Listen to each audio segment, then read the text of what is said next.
Imagine being illiterate, a single dad having two daughters aged 11 and 13, and the government has a scheme which puts your children on birth control. The nurses administer birth control injections to your daughters.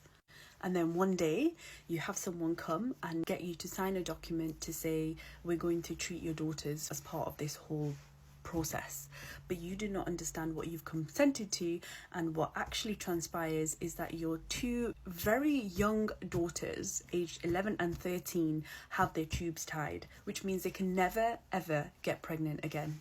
That's what happened in this story, Take My Hand, which is based on a true story of the Ralph sisters. It's absolutely insane that something like this could happen. Part of me feels as though I shouldn't be surprised. I shouldn't be surprised that underprivileged people and people from black communities, brown communities are just used as pawns in experiments and in studies, and it's just horrific. It's horrific that our bodies are used for clinical studies.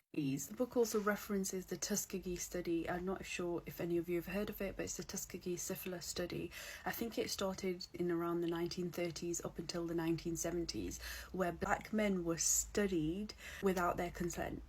As someone who's practiced as a medical malpractice lawyer, there's a lot of medical ethics issues that come up in this book, which made me furious. And having understood the fact that you need to give informed consent for any sort of procedure, and that these rights are violated, is absolutely insane. When are female reproductive rights going to be taken seriously? Apparently the most recent case of women being sterilised without their consent was in 2020.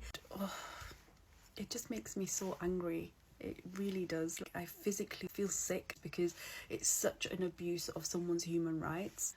I gave this book 5 out of 5 because it is a compelling story, not just because it's based on a true story, but also the author's note is so powerful. How she speaks to her own daughters in the note and reminds us of the importance of awareness of cases like this and situations like this. She's an exceptional author, and I highly recommend that you pick this book up.